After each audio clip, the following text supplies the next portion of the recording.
আমি জানি এই ভিডিওটা কোনো মুসলমান ভাই এড়িয়ে যেতে পারবে না, ভিডিওটা সবাই দেখবে। আপনারা পুরো ভিডিওটাই দেখবেন। একজন বাবা অমুসলিম আর একজন ছেলে মুসলিম হয়েছে।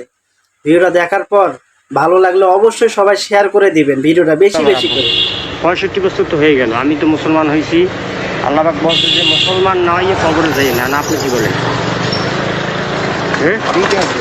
শেষ বয়সে যদি কালেমাটা পড়েন তাহলে জাহান্নাম থেকে বাঁচাবে এবং এই 65 বছরে যত গুনাহ করেন সব মাফ হবে। কারণ কি আপনি কি করতে পারবেন না? ওটা ওই যে সমাজের ব্যাপার তো।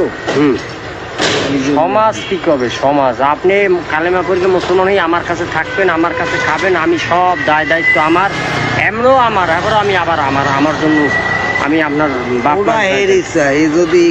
চেষ্টা করতে হবে না। সকলে বলে যে তোমার আব্বু কালেমা পড়ে না, কালেমা পড়ে। আসলে এখানে কিন্তু বাবারও ইচ্ছা আছে যে সে মুসলিম হওয়ার, এরকম একটা মনে অভাব দেখা যায়। কিন্তু আসলে সমাজের কারণে বাবা কিন্তু সন্তান কিন্তু বলতেছে যে মানুষ কি করবে, সমাজ কি করবে। আল্লাহ কবুল করবে না।